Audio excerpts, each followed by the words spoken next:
So 16 years ago, Yeah, 16. I had a dream of getting to see Grindhouse in the cinema. And you know what? I never got to do that dream because the movie didn't play within 6 hours of me, and I couldn't get there in time. Okay. Because you guys didn't see it. The movie left theaters so quick. But I eventually saw the film. I fell in love with it. I fell in love with the fake trailers. The fake and trailers it's been were my key, goal right? in life to finally get those fake trailers to come out. So we had Grindhouse. A couple years later, we got Machete, which had its Machete own Man, sequel. right? Machete and the Machete Kills. Machete Kills. And then for people that didn't see Grindhouse in America, there was also a trailer called Hobo with a Shotgun that eventually became a film. Yeah. And now we're finally sitting with our next entry in the Grindhouse cinematic universe.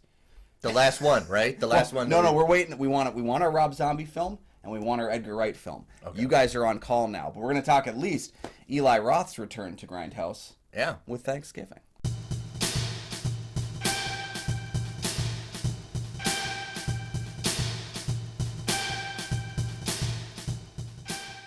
Welcome back to the show, everybody. I'm one of your hosts, Kyle Goethe from GoatFilmReviews.com. Hi, I'm Nick from the St. Paul Filmcast. Thanks for finding us. Thanks for watching. And for our loyal fans, thank you for continuing to support the show. Of course, you know we're on X and Instagram. We do have our Patreon. Check that out for some great deals and great content, as well as an opportunity to tell us what movies we could review on future episodes, with a shout out to you, of course.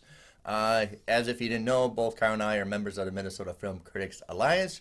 Checked out that webpage for critics reviews as well as ours, and today we're talking about the slasher genre has come back. We're talking Thanksgiving.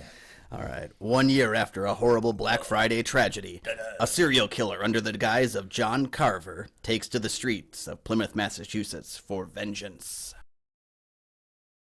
I think Eli Roth always back in his mind, even after he did with some other movies that he did. I think it was like Well, he did Green Inferno in the interim, Knock Knock. Right, He did actually a pretty good little family horror film called The House with the Clock on Its Walls that I really enjoyed. And then right before stepping into the shoes of Thanksgiving, he filmed Borderlands, a pretty hotly anticipated video game movie. But he didn't finish the reshoots for that because he was already tied to this film. So Tim Miller from Deadpool and Terminator Dark Fate fame stepped in to do the reshoots for that film. So that's going to kind of be a different concoction of a movie, but you know we finally got it there 16 years along. Yeah, Eli Roth is kind of the same age I am, and I think he grew up kind of the same kind of movies watching, so he kind of went to the same kind of schooling, just watching the same kind of horror movies and getting inspired by it, but like Hostels and all that stuff, kind of the gore out stuff. Yeah. So yeah, we always complain of horror movies kind of go into a trend. We get so many slashers, we go enough of slashers, then we get something that's called hierarchy and higher horror. People call the elevated horror. Elevated trend horror. I hate, then we get too much of that, and then we come back to slashers. Of course, we did have slashers last year. I mean, I would even call Pearl an X kind of a slasher movie. Oh yeah, and then we had the 1-2 punch of Scream 5 last year and Scream 6 this year, and I think Scream 7 next year, as long as their cast doesn't keep dropping out. Right. So I'm just trying to say, like, there's a lot of published critic reviews talking about the slashers have returned. Never really went away. No, slashers are kind of like they never really ever. They're like if you took all of like genre, they're like westerns. Westerns never really go away, but they kind of go into hibernation mode where you get like a pocket of one or two every couple of years, and they just never really, they kind of have that prominence issue of never really rising to the popularity scale. But right. All right, so after you get a script done and everything, principal photography actually happened this year. Happened from between March and May. That's some fast editing. I remember when he said he was moving over to this movie, and I was like, "You're not getting that out in time." Right, and that's 3 months of shooting this month, and then they kick it out in November. So congratulations to editing. I understand why you need 2 editors when you do that kind of a speedy kind of a kick out of a movie. But right, stars Patrick Dempsey. I think he was in the Screams. He was in Scream 3, and I'm betting we're going to see him in Scream 7. And then he also, Patrick Dempsey, who seems to do a good number of threes. He did Scream 3, he was in Transformers 3. Yeah. Who knows what he's doing with those threes. And give a shout out, I did critique him being a little teen in the movie. I think it was Run. Yeah, Run. All right, and we got some new faces that you didn't recognize, but I'm sure Kyle recognized. I'm down with the kids, Yeah, so he's got like Addison Rae, who's been doing some. I think she's a singer. She's a social media personality, I believe, first, and then she kind of has swung into some other things. She was in He's All That, which was the reboot, legacy sequel, whatever you want to call it, to She's All That. Oh, it's clever. We reversed genres. Yeah, it's pretty good. I never watched that one. I like She's All That quite a bit. But right. And then you got Nell. How do you say it? Nell Verlaque. Nell Verlaque. I've seen her in nothing. Right. I've never seen her very much anything. Yeah. But of course, you have Eli Roth's favorite person, Rick Hoffman. Yeah, and I think this is the movie where I realized that how much he loves Rick Hoffman, because I hadn't really put in my head how often we saw them together. If you didn't know the name, you'll know his teeth. Yeah. Yeah, you know that smile, right? It's weird for me to say it, but when I saw the trailer and I saw that "Let's Eat" and I saw that devilish grin, I was like, "Oh, he's in this. We're gonna be okay."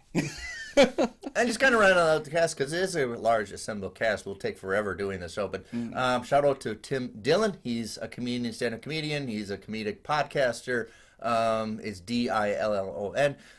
Check out the stuff. It's kind of funny, actually. Who's he in that? He's the cowardly security guard. Oh, okay. But he's a very accomplished, successful stand-up comedian who's dabbling into horror movies. Right, so that's kind of the background of it. We all kind of know, just from being horror fans, what Eli Roth does. He likes to push the envelope to how far gory we can get to the censor say enough. We know how many F words we can get into the first 2 minutes of the movie. So he likes to push boundaries. That is his thing. And we'll get to our review in a couple of seconds. But understand this is what you're getting into when you're seeing Eli Roth's slasher. Yeah, and there's an important distinction, I think, to make about Thanksgiving, because one of my criticisms, and I will talk about it in a bit as well, is I just loved the way the Grindhouse trailer looked so much because it was dingy and grimy and had they broke up the film and stuff. Yeah. And this is a much cleaner, digitally shot film. And one of the distinctions that Eli Roth made was that when he was making this movie, is he kind of decided to excise a few elements from that trailer, do some different takes on what he was doing. And he said basically I viewed it as this: the trailer you saw in Grindhouse was such a provocative, risque, perverse movie that it was buried and just copies of it were destroyed. And so 15, 20, 30 years later, this is a reboot. It's almost like a reboot in his mind. Yeah, so I'm remaking the film that was destroyed because it was so risque and bad and inappropriate. Very clever. And when he said once we came up with that, it freed us up to a lot of other elements. And when I heard it kind of like that, I was like, okay, all right, you got me a little bit there. It doesn't completely sway that thought, but you got me a little bit. All right, perfect opportunity to get to our review, of course, of Thanksgiving. So I'll give you a heads up. I did go see this on Thanksgiving in the afternoon, and then I went to visit my family for Thanksgiving. And I'll tell you, I had a tough time eating cranberries after seeing this movie. Immediately after seeing this movie. Didn't sway me at all. I ate some that Monday night when I saw it. That's your superpower. That's your superpower. You can snack on food while you watch a Cronenberg movie. Yeah, that's true. Okay, so Thanksgiving is kind of just a no-bears a pretty much basic assemble of a slasher movie. It has all the ingredients, it has dumb teenage dialogue, it has kind of characters weaving out.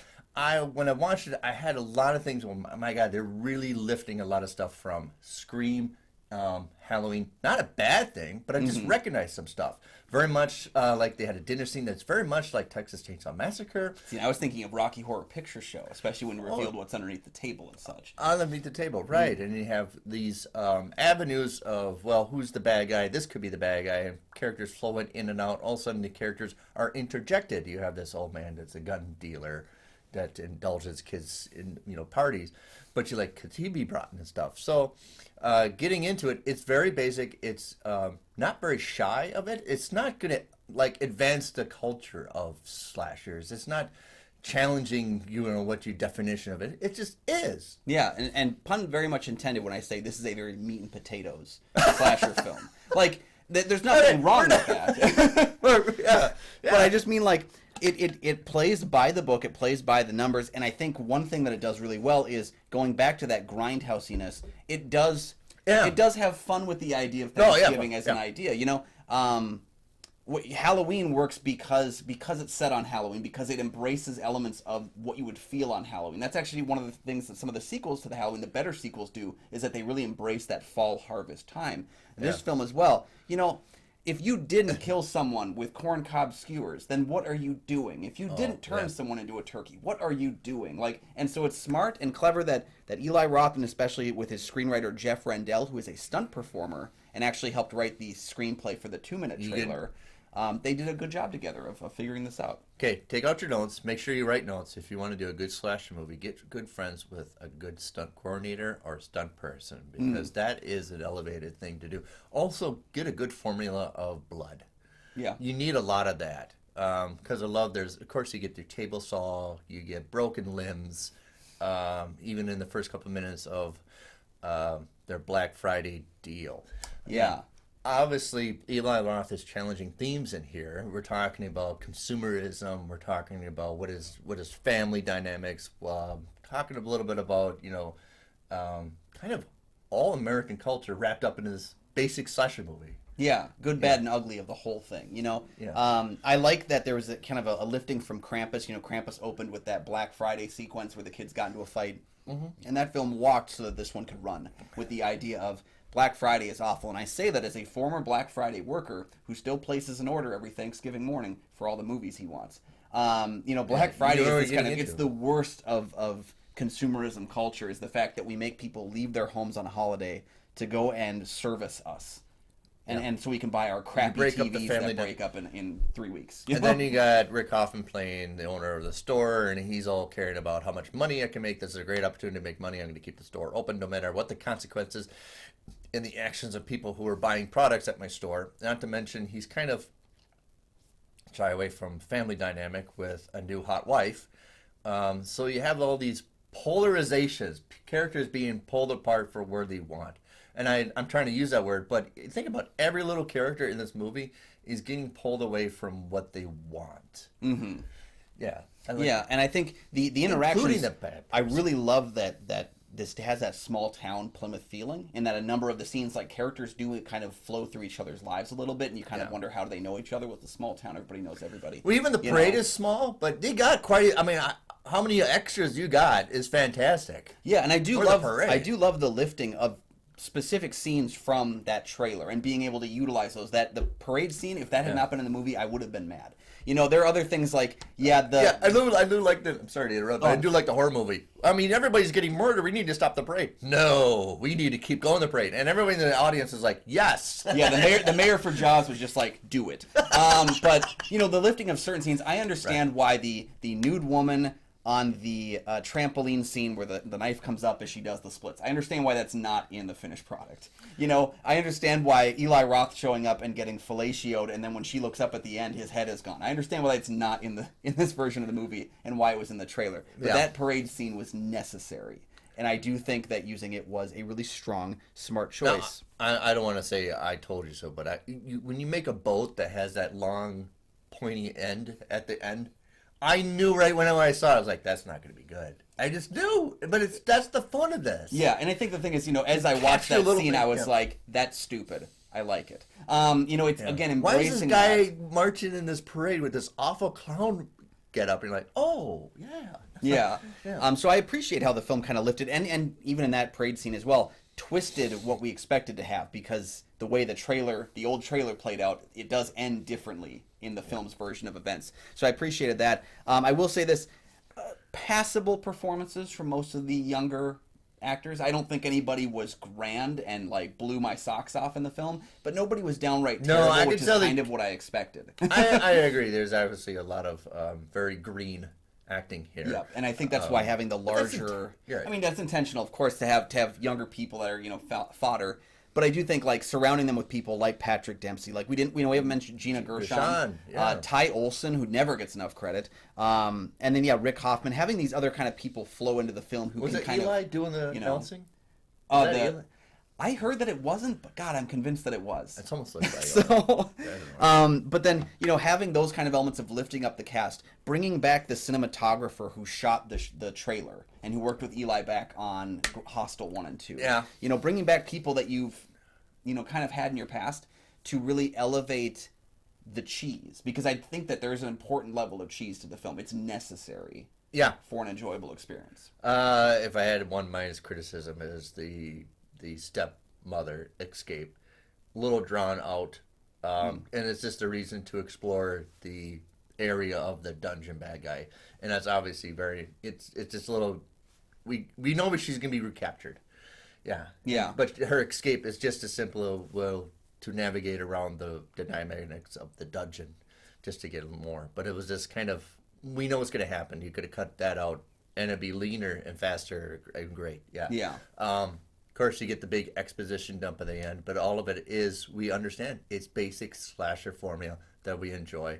I wasn't really surprised with the result, but that's kind of the gimmick of them. Like, you kind of, could it be that guy? Could it be that guy? Do you trust your thinks it could be this person?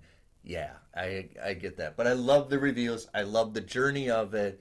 Obviously, I'm looking forward to part 2. Yeah, so for me, I do prefer the grindhouse look of the trailer. I wish they had embraced that. I understand why they didn't from a purely commercial perspective. Yeah. The more you make a movie look dirty and old, the less likely people are going to see it who are kind of in that target audience.